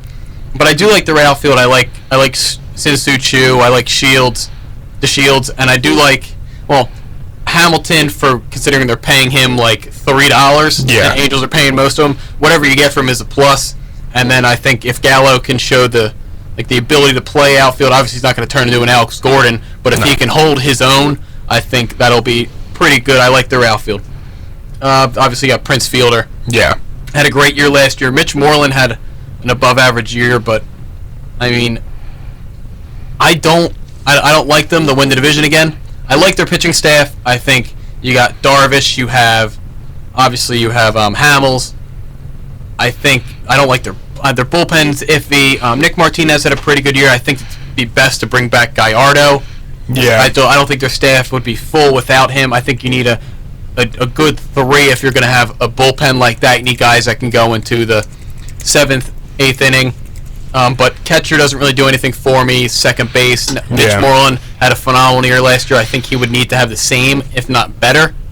And I don't think they did enough this offseason yet to make that next step. Because 88 wins won the division last year. I don't think you have a shot at it this year with 88 wins. Probably a wild card, but I don't think the division. Yeah. Let's talk about the Houston Astros now. Okay. I mean, they haven't really made any big splashes as far as I can remember. Have they? No, offseason? Yeah. I think they were talking about trading Carlos Gomez. Yeah, that didn't go anywhere. They got Giles. Yeah, and they let Casimir walk. I think the Astros. I mean, if there's one team that can take down Texas, it's Houston. I mean, they're a young team. They're going to keep developing. They have the Rookie of the Year in Correa. You know, Altuve's proven to be, 325, 330, 340 hitter. You know, I mean, you have Gomez for a whole season. He had a bad year when he came over, too. He was awful. I was happy they didn't trade Wilmer Flores and Zach Wheeler for him. Yeah. Wilmer, whatever. He's now back up to Duda and Wright somehow. I don't know. But, I think they get a full year out of him. You have Gaddis now in his second year in left field, which he started to catch on to at the end of last year. His defense was atrocious out there the first half of the season, even past the All-Star break. Springer is a stud. Correa, like I said, is a stud. They have so much young talent that they're going to keep getting better, and if anybody's taking down Texas this year, it's Houston. Yeah, I think they will take down Texas this year. Write it down somewhere so when I'm wrong, you can call me out on it. But the Houston Astros will win the division. I don't see why. I mean, they're an exciting young team. They have the best young player, I believe, other than Mike Trout. I would say he's probably the next best. He's the best shortstop in the league. I think he at only 20 or 21. I think he is. But just like the Texas Rangers, they don't have a catcher. I mean, Castro, he works the staff pretty well, but I mean, you're lucky if he gives you 250 and 10 home runs on the year. They did get rid of Chris Carter. I think they'll try and bring in Singleton. They'll DH Gaddis mostly. We'll see what Jonathan Singleton can do. Obviously, Phillies fans know him. Was he a part of the Hunter Pence trade or the Roy Oswalt trade? Yeah, he was part of one of them, yeah. It doesn't matter. He's not on our team anymore. But I think they're going to be interested to see if he can take the next step. I still think they have another move in them. It just seems like they're like same thing with the Rangers. Like both teams are ready to pounce and really take a stranglehold of the division, but neither of them are like, well, that guy hasn't made a move, so why do we have to make a move? You know what I mean? I think they're just kind of rolling with their players. I think if Texas makes a move, I think then Houston will. Then Houston would make a move, yeah. But I do like Houston's outfield. Rasmus, Springer, Gomez. I like Marisnik as like a fourth outfielder. You can play him anywhere. He's very good with fielding and speed-wise. Then you have Altuve, I think probably one of the best leadoff hitters in the game. I'd probably say him and D. Gordon are 1-2. Then their pitching staff, I do think they should add another player, maybe another pitcher. Scott Feldman, obviously he was hurt last year. He'll be coming back. And then you have McCullers, you have McHugh, you have Kuchel, and then you have Mike Fiers, who did pitch that no-hitter. But, I mean, he doesn't really impress me. I mean, I think he could be like a six-starter, bullpen guy. One name I would look for the Astros is Doug Fister. I think at this point you might be able to get him for like a 1-year cheap deal, maybe 2 years at $10 million. I think he's just looking to reestablish his value, and his value shouldn't even be down because he had a pretty good season in Washington. I think he was just overshadowed by all the five aces that didn't pan out at all. So I think Fister's a guy they should look at. I think they could get him for a pretty good price. But if they stay the same with the way they got Giles and their bullpen got better, and their bullpen was one of their strengths, except for in the Kansas City series, I think Houston's got the division. Let's go to the Los Angeles Angels now. The Angels, I mean, they're one of those teams that, I mean, they have the best player in the league. Maybe not by far anymore, because Correa's going to get up there, and there's other players that are just ridiculous. Harper, but anytime you have him, you're going to win games. It just depends on how old Albert looks. I mean, if he's playing, a couple of years ago when they won the division, Albert looked like Albert again, and then last year he gets hurt a lot again and takes some steps back, and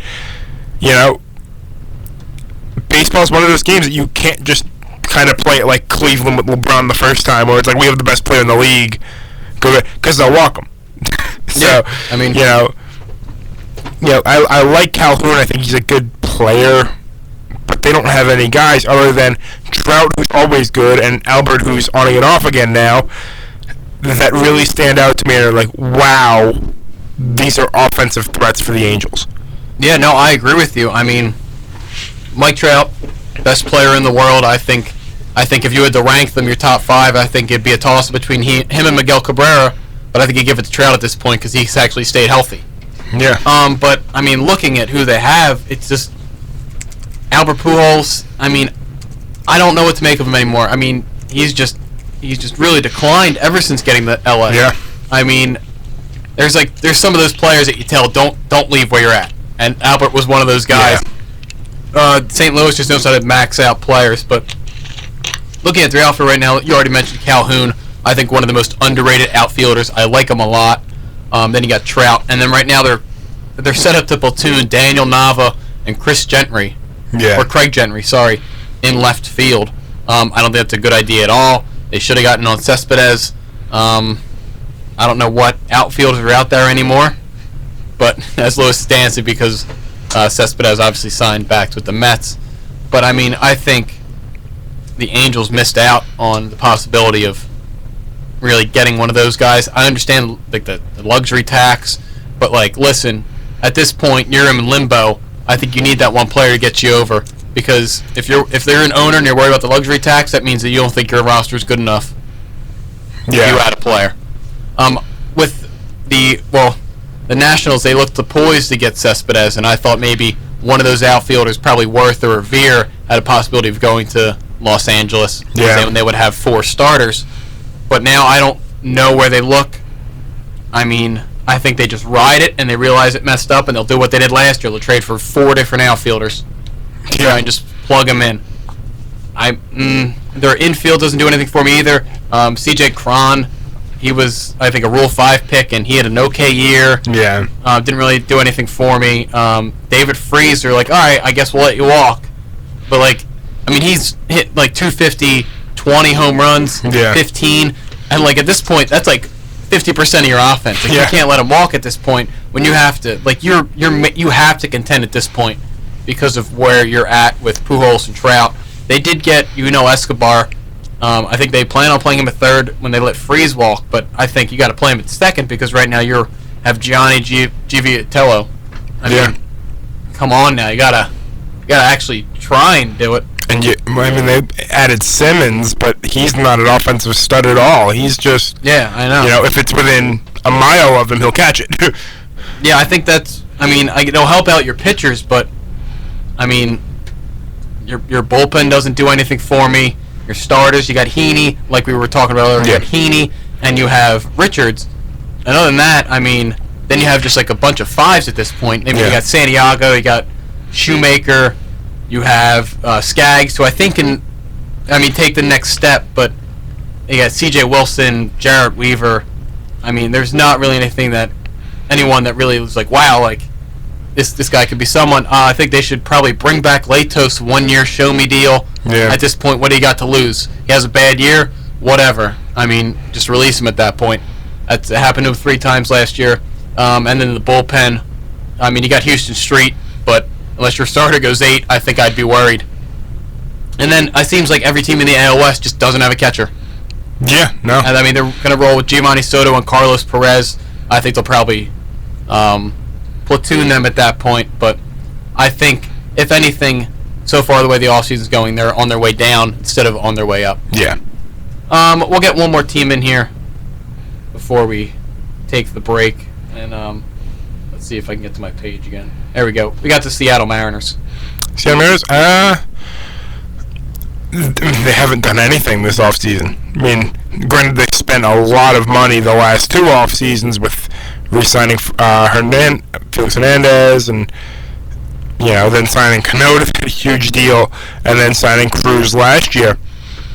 But, I mean, that park is a huge park. They need a guy to set the table, and, they added Leonys Martin, but he doesn't hit enough for me to really be that top of the lineup guy that, you can get on base and Cano and Cruz can try to drive home.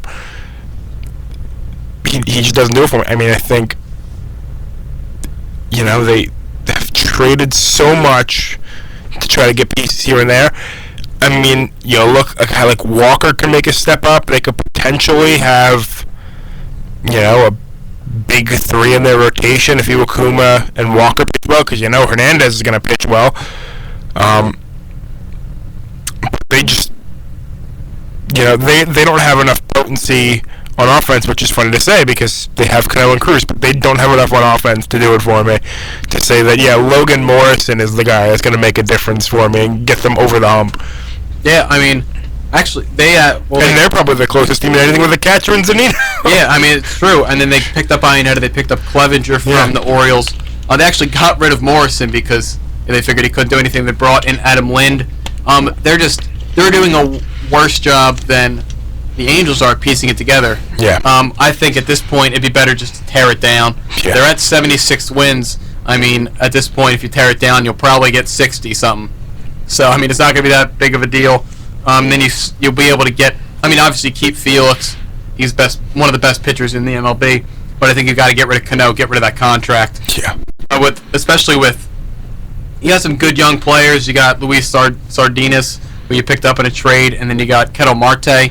So I think you just let them play at this point, because I don't see them contending at all. I mean, I like some of the players that they have, but they don't have a full team. Like, I like Nori Aoki as an outfielder. Yeah, and Aoki. Yeah, I think he could cover a lot of ground, but then you look at their left fielder, it's Seth Smith, and then they'll probably be platooning him because he can only hit righties. Yeah. So, I mean, they're just trying to piece it together, and it's just not a good job at all. And it's not even like it's not even like the Mets situation. Like, yeah, they have the best pitcher, one of the best pitchers in the world, but they don't have full staff. Yeah. And they don't have the offense to make up for not having a full staff like the Orioles have been. Yeah, exactly. So, the Mets have two big, Wright's not a big bat anymore, but two good offensive players in Cespedes and Wright, and then 5 studs. Yeah, and they don't have the 5 studs. If you're going to try and that's one way to piece it together. You either have great pitching or great offense. Pick one. You can't have a little of both. Yeah. Because at this point they have one phenomenal pitcher, and they have Cano, who's right now one of the most overrated players, and a big bat Cruz. Yeah. And it's not going to work. So I think that's my opinion. They should tear it down. But what do I know at this point, right? All right, so we'll take our last break. We'll come back. We'll finish with the Oakland Athletics. Maybe we'll talk some Moneyball. Maybe we'll get Brad Pitt on. Yeah. And then we'll finish up with some NBA. Obviously, we mentioned earlier when we were talking with Ian Ewing, we got a big game in the NBA tonight. So we'll preview that, and then maybe we'll talk some of Sixers, maybe a little Sixers Knicks. I don't know. Maybe we'll give an update on the our player awards that we picked at the beginning of the year for the NFL and see how bad they are. Those are bad. Yeah, we'll see. We'll be right back. You'll listen to Monday Night Lights 101.7 WDSR. We'll leave you with more Beatles.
Monday Night Lights 100.7 WDSR. One of my favorite Beatles songs, just so upbeat and fun. I remember driving down the shore with all my friends, and then we just blasted that song. I think we played that on repeat. It was like the How I Met Your Mother when they played 500 Miles. It was like the only the song they had. Like, it was like, we loved the song, we started singing it, and then like it was like, alright, this is really annoying. And then it would come back to us. And if you're a Flyers fan and listening, you're not watching the Flyers, Wayne Simmons just scored. I believe that makes it a 2-1 game, maybe? I want to say that. I don't know. I don't want to lie to anyone. Oh well. You're probably watching the game. You probably got the game muted and listening to us. Yeah, that's how it usually works. So, we're going to talk about the Athletics now. They're the last team we got to. Main reason they were last is because they were last in the division. Yeah. So, do you see any upside to the Athletics from 6 to 8 wins? No. No Moneyball? Nope. Oh, man. Why not? Not at all. I mean, they haven't really brought in any Moneyball guys. I mean, they still have Coco Crisp, who, I mean, it's hard to say anything about the Oakland A's because it's like, yeah, they'll either end up being as bad as they were last year or they'll end up competing somehow. But at least, when they did it recently, they had some guys that stand out now on other teams. I mean, you had Cespedes, Reddick. Well, Reddick's still there. But you had Cespedes, Donaldson. I mean, they got the one starter in Gray that you really think they can rally behind. And, Reddick is still there. Mark Canna played well last year once they finally stopped the platoon with Ike Davis. Which I'm sure if Joe's listening, he will tweet it in about 5 minutes. Ike is still the MVP. But, I mean, they really don't do anything for me to say that they're not going to finish in last again. Yeah, I mean, if the Mariners take my advice, then they will probably, then they might be able to move up. But, I mean, I remember after they tore it down, and it seemed like they weren't going to compete, and that's when looking back at what my MLB thing was 2 years ago, I had them finishing in last, and they ended up winning the division. So, I mean, really, they're probably the hardest team to predict because you really never know. I mean, it's the same structure. And I like how they brought in Yonder Alonso. I think he's an on-base guy. I mean, he's cheap, too. They brought back Jed Lowry. I mean, he resurrected his career, or really broke his career out with the Oakland Athletics. Danny Valencia played really well with them last year. They got Joey Wendell. He's from Wilmington, Delaware. He might have a shot at this year. I don't know what he'll do, but I just thought I'd mention him because he's kind of from the area. I think he went to Delaware University or something like that. But, yeah, and then, like you said, Kana. I don't think they're bringing back Ike Davis. I got Andrew Lambo. No one should bring back Ike Davis. Yeah. Ike Davis should go play in Japan. Yeah. Man, you're really hating Ike Davis. You got better defense. I own 2 Ike Davis jerseys and had to get rid of them. Some idiot bought them on eBay. I think he turned them into Eric Campbell jerseys, and that's just as bad. Yeah, but I like Josh Reddick. Sam Fold, he's a defensive guy. Billy Burns, I think he's one of my favorite players, mainly because he's 5'9", 180, but he has speed, fielding, and he can get on base. Billy Butler down year last year, but they're barely paying him anything. So I mean, I like Stephen Vogt. I think he's one of the best players, and they're only paying him like $512,000. Yeah. But they brought in Ryan Matson for the bullpen. They have Axford. They got a lot of young pitchers, and the pitchers are gonna have to do what Oakland gets from pitchers. They're gonna have to have Moneyball type years. They brought in Rich Hill, who had a really great year last year with the Red Sox, and I think they're hoping he could somehow become like a Cy Young candidate. I mean, that's their best bet. And yeah, I mean, you have Gerard Parker coming off of Tommy John, Jesse Hand, Sonny Gray. I mean, they're your best guys starting. Kendall Graveman, they got him from a trade. Felix Dubront, they got to hope he does something. But yeah. I mean, I see them being last or being above the Seattle Mariners. Yeah. So nothing really. Or, above the Astros and the Rangers somehow. We don't know. And then there's another movie, and then we'll be in it. So they'll put in our sound bites of our show talking crap about how they're going to suck. So I'd take that, to be honest.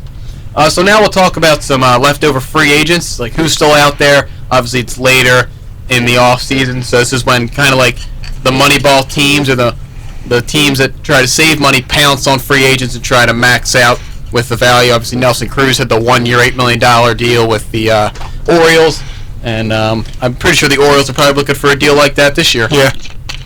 So I'll look at some of the free agents, and we'll see where they might end up. So you want to pick free agent and have an idea where he's going to end up? Yeah, sure. I will start with Let's see here.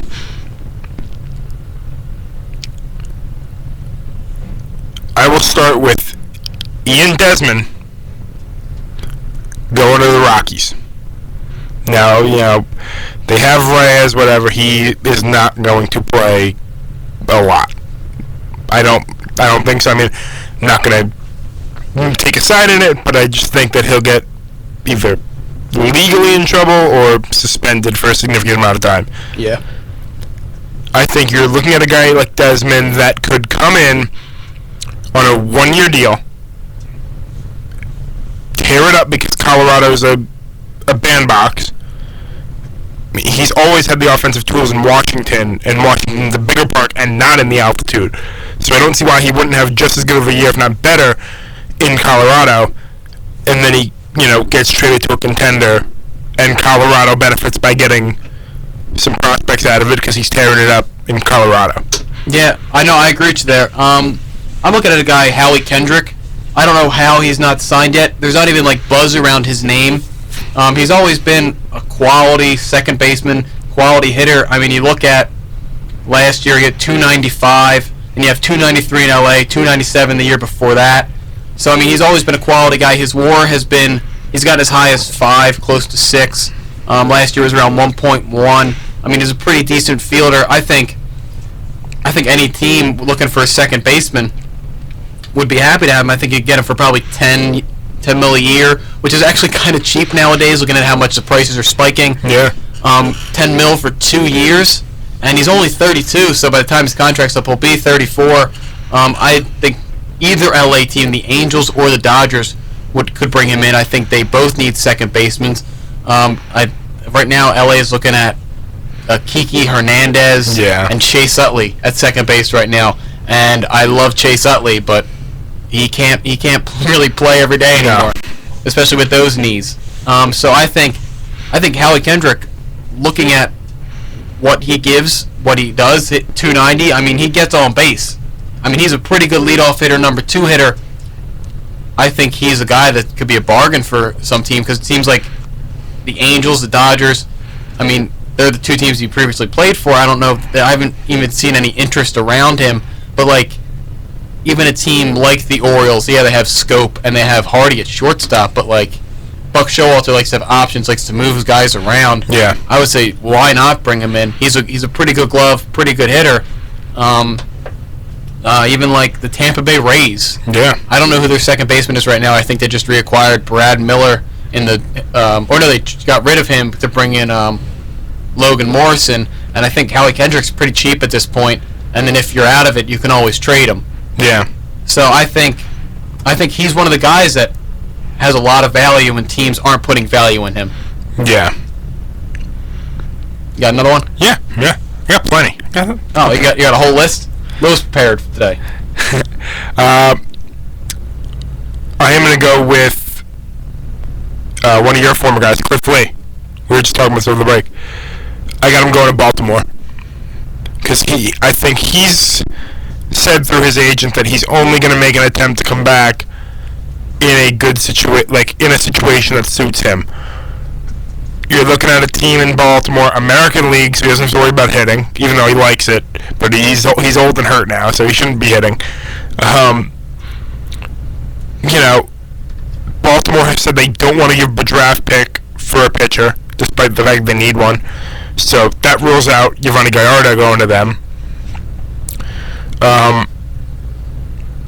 think Cliff Lee, Baltimore can win without pitching. I mean, they've proven it in the past. They got Davis to this big, massive deal. You still have Adam Jones. You still have Hardy. You got Wieters back. Their payroll is through the roof on offense. And, Baltimore's just not one of the teams that spends like the Yankees. So I think Cliff Lee is one of those guys that could come in cheap, play April, May, June in the minor leagues, get healthy, get back, and then if, that kind of fits him, because then if, that offense is carrying them, and then you get to July and they're right in the thick of it, I would say it's a pretty nice situation to make an attempt to come back to be in a playoff race again. Oh yeah, no doubt. I mean, and if I don't care if Cleef's hurt, old, or both. Yeah. I mean, if you tell him, hey man, like we're in a race, he's a competitor. Yeah. And he'll get up for those games. He'll give you all that he's got. I mean, if he can only pitch one game this year, and you told him, man, we're in a playoff race, he'll give it 110%. Yeah. He's a gamer. One of the names out there. Would you? Because I know you like Baltimore. If he were to go to Baltimore, would you get the jersey? No, no. I'm very economical with my jerseys. I try not to. I have an Adam Jones jersey Orioles jersey that I found at the thrift store. Thrift store, yeah. So I love my thrift store shopping. I almost bought a Kenny Lofton Indians jersey at the thrift store. That was one of the buys I really regret. But yeah, I mean, I'm very economical about jerseys. But you did tell me about that place with $20 jerseys. So I ordered my Cespedes the second he resigned. I might have to look into some of them, but I like having guys with long-term deals. I like having security to know he'll be there. As I got a Pal Bun jersey and he's not there anymore, but that's why. Looking at a guy who's been sitting out there and really also has gotten, no buzz, Austin Jackson. Obviously, he was in Detroit. He went in that trade and then went to Seattle, and then now we got traded to the Cubs last year. It seems like no team needs a center fielder at this point, which is weird. I feel like outfielders are kind of like the cream of the crop anymore. Like, they're your guys. Like, if you can field, like, you have a job. Yeah. I think he might be looking for a deal because he got no draft pick attached to him. He's still 28. He's had some down years in Seattle, but if he can get back to what he was in Detroit, what he kind of showed some rebounding in Chicago, I think obviously it's not going to be a huge deal. I think it's kind of like a deal again that fits a team looking to just get the most value out of a guy. I think it's Orioles. I think it's Rays. I think it's Athletics. Obviously the Rays, they have Souza, they have Kiermaier, they have Desmond Jennings. Yeah. But I mean, Austin Jackson has declined. I think he's just trying to get back on. So you might be able to get 4 outfielders there, platoon them. Desmond Jennings hasn't been able to be healthy recently. He's been fighting the injury bug. The Athletics, I think they're going with Sam Folden left. I mean, I don't know why they shouldn't. I know the Orioles offered Cespedes a contract. He'll be way cheaper than 5 years, $90 million. So, I mean, just a rebound. I mean, if it doesn't work out, it doesn't work out. He's not going to be that expensive. But I mean, I expect him to go to those teams. I even think the Angels should give him a look. Yeah. I mean, he can play corner outfield positions. He can play center. He's a pretty good fielder. I mean, last year he actually had only 1 outfield error. Or no, sorry. Looking at 2015 overall, he had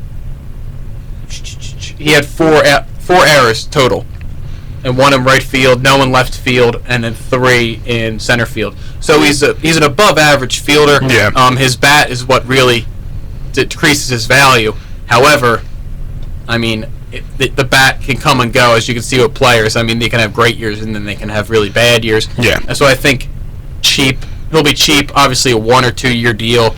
I think he'd be a good value for those frugal teams. I'll say. I don't like the word cheap, so I'll say frugal. Got 2 more before we move on to the Spurs-Warriors game, because I know we said we want to move on to that. I got Dexter Fowler. He's kind of laid low a little bit. Market hasn't really developed on him. You mentioned that Latino Imperial. I'm going the Angels with him. I think you have that hole in left field that you haven't been able to fill since you gave away Hamilton for a sack of peanuts. So you might as well give it a try. He's a leadoff hitter, whole 9 yards.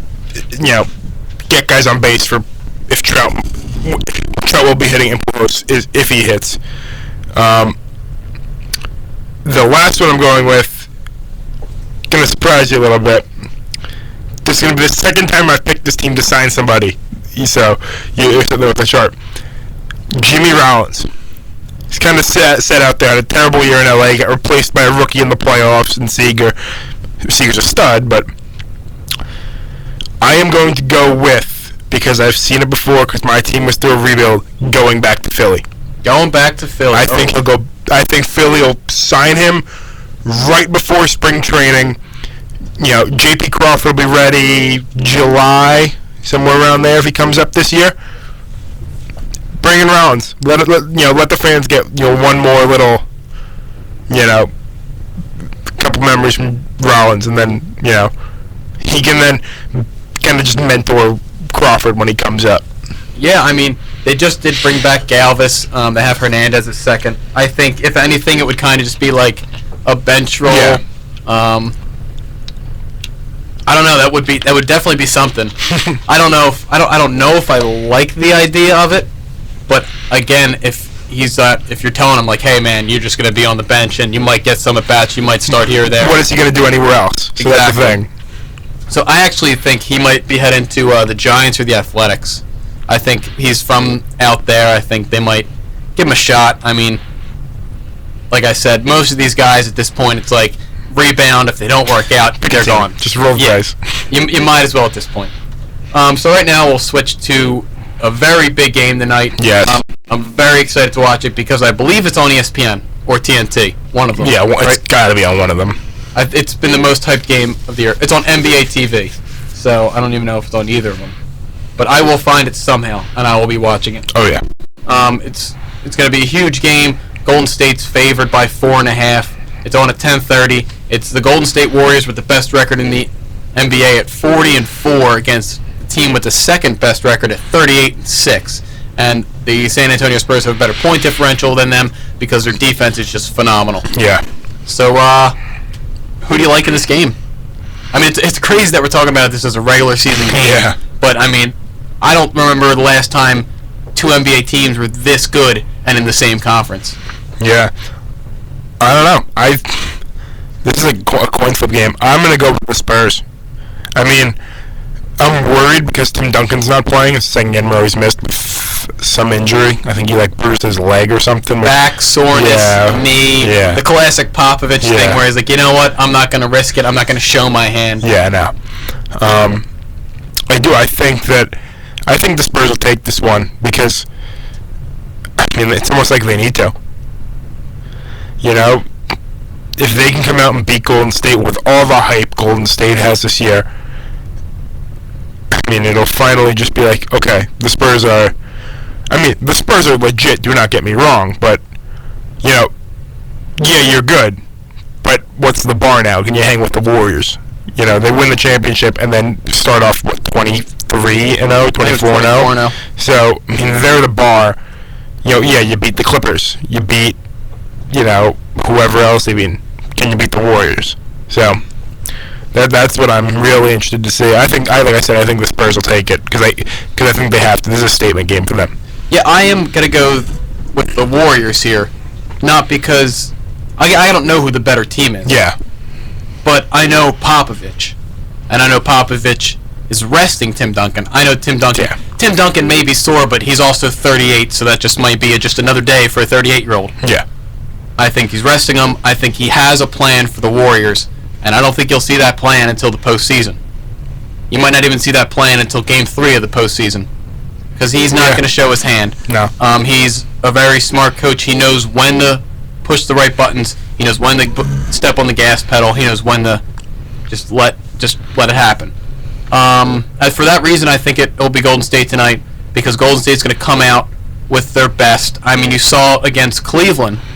I mean, everyone's saying, oh, well, we like Cleveland this one. Cleveland has got a pretty good team. They can out-rebound them. They can do this. They can do that. And then Golden State beats them by 38. And Harrison Barnes scores on a 1-on-4. Like, it's just the way they play, the way they just can get up for a game, and it's unreal. Yeah. It really is. Like, they are phenomenal. And I agree the Spurs are a better defensive team. I think Kawhi Leonard's probably the best two-way player in the NBA. But I just think Golden State's deeper. I think they're more athletic, and I think they're going to actually be more up for the game. Because, again, you have Ginobili, you have Parker, you have Duncan. We don't need to win now. Yeah. We've done this for 15 years. We don't got to win now. Yeah. We got to win in the playoffs. For that reason, I think they will. There's obviously this game is competitive. They're going to be very competitive. They're going to be up for the game, but I think at the same time, it's like we'll get you in the playoffs. Yeah, we'll meet again. Yeah, I think that's the thing is that, See, I think the other thing that's interesting is, you mentioned Popovich not really showing his hand and really, showing everything. I guess I said that twice, but I'm looking at it as, it was a situation last year where, they kind of drew the short stick and had to play the Clippers in the first round. So, how much of it is going to be, let's take this game, so that way, we can work towards having the tiebreaker over them, because, it's not like Golden State has shown any significant signs of weakness where they could lose, 2-3 games in a row and the Spurs can make up ground. I think the big difference is,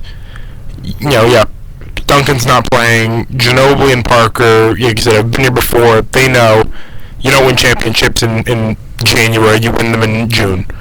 But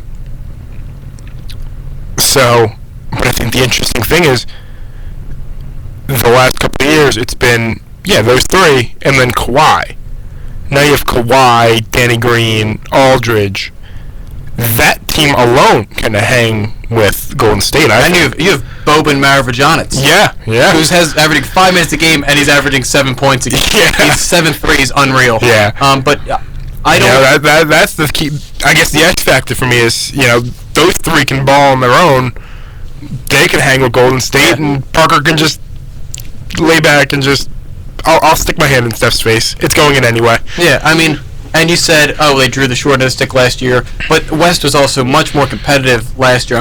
They have 7 games with the next best team, which is the Thunder, and right now the 8th seed is the Sacramento Kings at 3 games under 500. So I think obviously the West isn't as competitive this year. I think if they finish 2-1-3, I think they'll get an easy opponent, and I think it'll end up being Golden State, San Antonio. I don't see. Look at the teams that are near. You're gonna get the Mavericks, the Rockets, the Kings, the Jazz, the Trailblazers. Yeah. It doesn't really say like, it's the Clippers in the first. You know what I mean? Yeah. So I think that's not really worrying them. I don't think it really bothered them last year. No. But yeah, I think it'll be Golden State because of. I think Pop also will be. All right. Well, I know Parker can do this, but what can Patty Mills do against them? Yeah. What can Kyle Anderson give me? Yeah. What can Boban give me? What can David West do? I think it'll be a lot of just like, because they have 4 matchups with them before the postseason starts. Obviously, I think there'll be one and 2 of the seeds. It'll kind of just be who matches up best with who. And just so we have a feel for it. Yeah. I think it's just going to be, Pop's just going to be sitting there. I think he'll be just watching it, memorizing it, or he'll be writing down something. His assistants will be writing down basically a scouting report. They'll have their own scouting reports by the playoffs. Yeah. Kyle Anderson may be better guarding Harrison Barnes than he is against Iguodala. Yeah. Maybe Danny Green shoots better when Thompson's out there than when Brandon Rush is out there. Yeah. So I think that's all it's going to be, and for that reason, I think Pop is going to be Pop, and I think the Warriors are going to come out and just give it their all. I think it'll be a close game, but I think it'll be the Warriors, and I think eventually, Pop may get him in the end, but we'll have to see. Yeah. So, all right, well, that'll wrap us up for tonight. Obviously, we are going to be back here next week. Snow don't stop us, so we'll be here regardless. Thanks for listening tonight. Monday Night Lights, 101.7 WDSR, and we'll leave you with whatever is on. Leave with some Led Zeppelin. There we go. If it's playing. Oh, I gotta drag it in there. There we go. I'm so used to using my laptop. Thanks for listening, guys. 101.7 WDSR, Monday Night Lights.